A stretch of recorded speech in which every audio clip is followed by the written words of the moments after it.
행하는 자들에 대한 경고의 말씀입니다. 특별히 31절에 보면 그러므로 내가 너희에게 이르노니 사람에 대한 모든 죄와 모독은 사하심을 얻되 성령을 모독하는 것은 사하심을 얻지 못하겠다 라고 말씀하고 있습니다. 예수님께서 성령을 모독하는 것에 대하여서는 아주 명백히 용서 못한다는 이야기까지 하고 계십니다. 오늘 우리가 읽은 본문에도 보면 누구든지 말로 성령을 거역하면 이 세상과 오는 세상에서도 사하심을 얻지 못하고, 오는 세상은 천국을 이야기하고 있습니다. 천국에서도 용서받지 못할 것이다 라는 아주 강력한 어조의 말씀을 하고 있다라는 것을 통하여서 성령 해방죄가 무엇인가 라는 것을 살펴보려고 합니다. 물론 여러분들이 잘 알고 계시는 성령 해방죄가 여러 가지가 있을 것입니다. 또 어떤 분들은 이 성령을 모독하고 해방하는 것이 목사를 대적하는 것이다 라고 해석을 합니다. 또 교회를 대적하는 것이다. 그래서 그것으로 인하여서 너희들 지옥 간다 라고 겁주는 그런 교회들도 가끔씩 있습니다. 다 있다고 얘기하면 제가 욕들어보기 때문에 가끔씩 있습니다. 그것이야말로 성령을 대적하는 아주 진짜 저급한 일이 아닌가라고 생각합니다. 어떻게 성령을 대적하는 것이 목사를 대적하는 것이다 라고 얘기하는 그 얘기 자체가 성령을 아주 모독하는 이야기겠죠. 성령을 모독하는 것이 무엇인지를 오늘 배울 것입니다. 또 성령을 모독하는 삶에서 벗어나야 됩니다. 또 회개함으로 돌아서야 됩니다. 그리고 오히려 성령이 하시는 일을 위하여 강구해야 됩니다. 그리고 그 일을 해 나가셔야 됩니다. 그런데 성령을 모독하다니요 라는 그러한 생각으로 이 말씀을 준비해 봅니다. 그래서 첫 번째로 여러분들에게 말씀드리고 싶은 것은 과연 목사를 대적하는 것이 성령 해방죄인가 라는 것을 잠시 여러분에게 문제 제기로서 언급을 해보려고 합니다. 목사가 항상 말씀드리는 것은 지난해나 똑같다. 그래서 여러분들이나 목사나 똑같아. 그래서 우리 오늘 장로님도 사자 목사님을 그렇게 얘기하시는데 참 아주 과분한 용어입니다. 하나님의 사자가 될 만큼 제가 그렇게 존귀한 자도 아닙니다. 똑같은 인간으로서 하나님 앞에 똑같이 죄짓고 똑같이 하나님의 보혈의 피로 구원함 받은 너무나도 하나님 앞에 똑같은 대제사장의 모습으로 여러분과 함께 교회를 섬길 뿐입니다. 그래서 제가 그런 얘기를 항상 드리니까 저를 또 우습게 보시는 분도 계실지는 모르겠지만 또 교회가 작고 교세가 조금만 있다라고 해서 그렇게 우습게 볼런지 몰라도 오늘날의 대부분의 목사들은 교세가 조금만 있고 대부분의 목사님들이 교세를 가지게 되어지고 힘을 가지게 되어지면 대우를 달리 받으려고 한다는 것입니다. 어떤 목사님은 같은 회를 먹어도 비싼 회가 있다고 합니다. 아십니까? 이름을 까먹었는데 같은 회를 먹어도 그것은 50만원짜리라고 합니다. 같은 양인데도 그 맛있는 부위가 있다고 합니다. 그것만 드시는 목사님도 계시고 또 옷도 최고급으로 입으시고 좋은 차도 타고 다니시는, 그래서 그렇게 하셔야 됩니다 라고 이제 장로들도 세워서 그렇게 모시는 경우도 있을 것입니다. 한국교회에서 1000명 정도 목회하면 1000명만 돼도 됩니다. 제가 볼 때는 한 500명도 괜찮은 것 같아요. 500명만 돼도 재벌 그룹 회장 부럽지 않습니다. 특별히 한국은 그렇습니다. 과테말라는 좀 달라요. 그래서 최고급 세단 승용차에다가 기사도 있고 병원을 대동하는 목사는 1000명 수준급 이상이면 가능합니다. 저도 돈 걱정 안 하고 살려면 1000명만 모으면 된다라는 그런 꿈을 한때는 가졌습니다. 그래서 지금보다 한 900명만 더 모으면은 좋은 차 굴리고 다니면서 돈 걱정 안 했구나 라는 그런 생각을 한때는 했습니다. 또 900명 동원하는 거 뭐 그 정도야 저도 음악 좀 하고 콘서트도 좀 하고 인기도 좀 끌고 뭐 이렇게 해서 구역 예배도 잘 이끌고 또 다단계식으로 잘 관리를 하면 됩니다. 다단계 빠졌던 분도 계시고 하니까 잘 아실 겁니다. 이 다단계는 대가리만 잘 가르치고 해서 보상을 잘 해주면 됩니다. 목사가 그들을 잘 섬기고 도와줘서 그들이 목사의 거의 뭡니까? 아주 종이 되어지게 되어지면 그들이 잘 관리해서 교회가 아주 대단한 교회가 되어지는 그런 모습들을 만들어 간다는 것입니다. 우리 교회 오장로님은 저를 과대평가하십니다. 그래서 목사님이 모시려고 하면은 올 수 있는 분이십니다 라는 그런 칭찬도 해주시는 분이십니다. 너무나도 과분한 칭찬입니다. 큰 교회가 되어지면 그 권위나 힘을 계속해서 유지하기 위해서 목사를 신격화해야 합니다.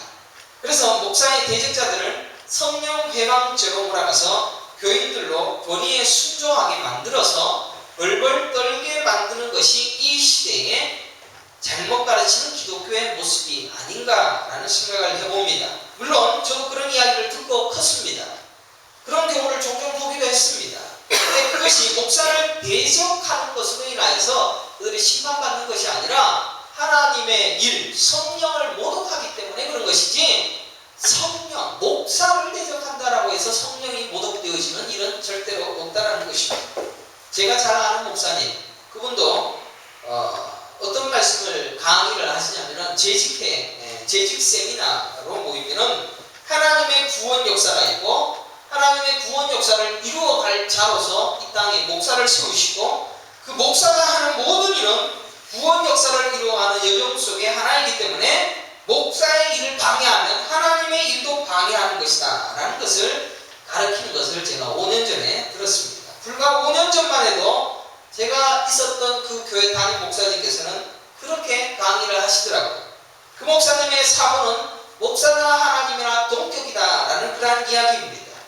그것이 성령 회방죄가 아니고야 무엇이겠습니까? 성령을 거역하면 이 세상과 그리고 오는 세상에서도 사하심을 얻지 못하리라. 성령을 거역하는 것이 목사를 거역하는 일이다 라는 이러한 발상은 목사가 하는 일이 구원의 직접적인 일이다 라고 생각하는 그러한 가치관에서 비롯된 것입니다. 그러면 목사가 무엇을 해야 되는가 라는 이야기를 해봅시다. 목사가 교회를 세워가는 주체자가 되어지는 발상입니다. 그러니까 오늘날의 교회에 보면 교회의 모든 부흥과 발전과 성장에 직접적인 일을 하는 것이 목사다라는 이야기를 하게 되어지는 것입니다. 금요일 밤에도 교인들과 함께 제가 나누었지만 제가 신경 쓰고 사랑을 많이 베푼 그런 성도들은 이상하게 잘 성장하지 않더라는 고백입니다. 제가 관심을 가지지 않았는데도 이분들은 은혜받고 하나님 앞에 뒤집어 꽂고 난리가 났는데 제가 관심을 주지 않아도 하나님께서 하시니까 그분들로 하나님의 백성으로 만들어 가시더라는 것입니다. 제가 아무리 애를 쓰고 하트 미팅을 통하여서 그들을 세우고 양육하고 배우고 목숨을 다해서 섬긴다 할지라도 목사가 하는 일은 교회 부흥에 아무런 영향을 미칠 수 없다라는 것이 저의 결론이고 저의 고백입니다. 그렇다면 목사가 하는 일이 무엇입니까? 오늘날 목사는 해야 할 일이 많습니다. 전도를 해야 되고 신방도 가야 하고 성도들을 양육해야 되고 교회도 키워야 되고 부흥도 시켜야 되고 그 장본인으로서 목사를 세워놨다라고 이야기를 합니다.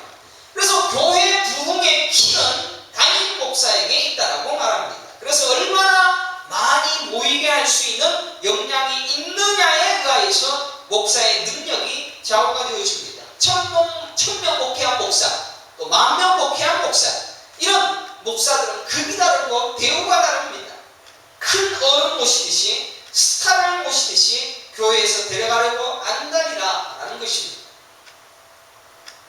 목사가 하는 일이 무엇입니까? 저는 목사가 하나님 앞에 은사를 받은 것은 하나님의 말씀을 가르치는 은사를 받은 자다라는 것에 대해서는 변함이 없습니다. 가르치는 교사로서 하나님의 말씀을 증거하는 자의 역할을 잘하는 것이 목사이지, 사람 많이 모아서 목숨 거는 다단계의 최고 수령자와 같은 경영자와 같은 그런 모습으로 교회 키워서 자기 부 챙기고 자기가 잘 살게 되어지는 이런 것들이 중지되어져야 된다라는 그런 생각을 가지고 있습니다.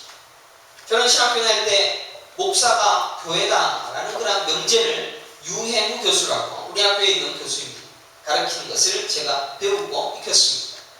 저는 그 목사가 교회다라는 그 말은 제가 동의를 합니다. 왜냐하면 교회에 은혜의 표지가 세 가지가 있습니다. 첫 번째가 성례와 성찬과 말씀입니다. 목사가 말씀을 증거하고 성례식을 행하며 성찬식을 거행하기 때문입니다.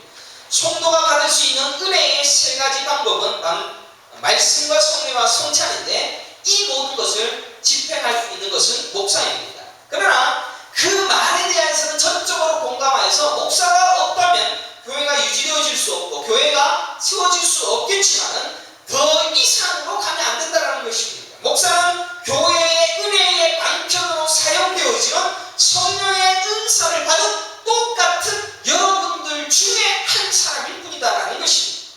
은혜의 방편이라고 해서 그 목사가 하나님 다음으로 높으신 분이시고 그래서 그 목사가 대우를 받으며 그 목사가 존귀여김 받아서 사람들과 격상되어지는 그런 위치에 있는 그러한 사람이 아니다라는 것입니다. 오히려 목사는 마른 작대기입니다. 성령에 의하여서 하나님의 중보자적인 위치가 아니라 하나님의 일을 함께 할 수 있는 마른 작대기에 불과한 자라는 것입니다. 목사는 오히려 가르치는 교사로서 말씀을 잘 증거하고 성경을 제대로 가르치는 일을 하는 자일 뿐입니다. 교회의 부흥을 위하여 성도들을 끌어다가 모으는 일을 하는 것은 목사가 하는 일이 아닙니다. 그래서 교회에 장로가 필요한 겁니다. 장로들이 얼마나 영향이 있느냐, 장로들이 얼마나 많은 사람들의 영향을 미칠 수 있느냐 라는 거에 의해서 성도들이 많이 모일 수도 있고 또 좀 모일 수도 있습니다. 지금은 성도들이 있어야 된다고 얘기합니다. 또 건축도 성도가 있어야 되고 장로도 있어야 되고 또 성도가 많아서 재정이 있어야지 교회 건축할 수 있다고 말합니다. 그러나 그것은 전적인 우리의 생각이지 하나님은 그렇게 일하시지 아니하신다는 것입니다. 어떻게든 성도들을 끌어모아서 일도 많이 하고 업적도 많이 쌓아서 목사가 여기에서 훌륭하게 되어지고 자기 값어치가 높아지게 되어지는 이런 일들을 위하여 최선을 다하는 이 시대에 교회들 그리고 목사들 이런 것들이 이 시대의 잘못된 기독교의 모습이라는 것입니다. 여러분들이 의문을 가지는지 몰라도 제가 보는 관점은 그렇습니다. 그리고 이 일이 성령을 모독하는 것이다 라는 결론까지 가게 되십니다. 제가 나중에 부대실 때 제가 여러분에게 말씀을 드릴 것입니다. 다단계식으로 사람들을 세워서 구역으로 관리하고 지역으로 관리를 세워서 철저하게 교육하고 교제하고 그래서 세를 누리는 일을 잘하는 목사가 성령 모독죄라는 것입니다. 그래서 전체적인 일을 다 관할하는 목사를 통하여 호텔 경영식 경영과 정치를 잘하는 목사들이 힘을 가지기 시작합니다. 그래서 그 힘을 가진 목사들은 자기들은 유능한 목사이고 교회를 힘있게 만들지 못하는 목사들은 힘없는 목사예요. 능력 없는 목사로 지키고 있는 이 시대가 오늘날의 시대라는 것입니다. 조직을 운영하기 위하여 반드시 리더십이 필요하기 합니다. 그래서 그 리더십을 세워가기 위하여 성령의 사역을 하는 자라고 이야기합니다. 목사는 성령의 일을 행할 수 있는 자라고 말합니다. 하나님의 일을 하는 자로 둔갑을 시켜서 세상적인 힘을 가질 수 있도록 하는 일에 전력을 다하고 있다는 것입니다. 하나님이 원하시는 것은 교회가 부흥을 통하여서 힘을 가지는 것이 아닙니다. 오로지 하나님 나라에 관심이 있으십니다. 하나님께서는 이 땅에 큰 교회가 이어져서 건물을 크게 짓고 화려하게 짓고 호텔식으로서 너무너무 아름답게 지었습니다. 미국에 있는 크리스탈 교회 잘 지어놨지 않습니까? 그 교회 매각 처분되어져서 법적으로 넘어갔습니다. 잘 지어져서 그것이 하나님의 영광이었다면 왜 하나님이 돌보시지 않겠습니까? 오늘날에 많은 사람들의 생각 속에서는 교회를 잘 짓고 멋있게 짓고 일도 많이 하고 크게 만들어서 자기 이름 높아지고 또 높아지고 위대해져서 사람들 앞에 오르내리게 되어지는 그 일을 꿈꾸고 있다는 것입니다. 하나님은 그것을 원하는 것이 아닙니다. 하나님은 교회 건물도 원하는 것도 아니고 하나님은 오로지 한 사람 하나님 나라의 거룩한 백성이 되기 위하여 그 거룩함을 위하여 십자가에 죽는 삶을 살아갈 수 있는가라는 것을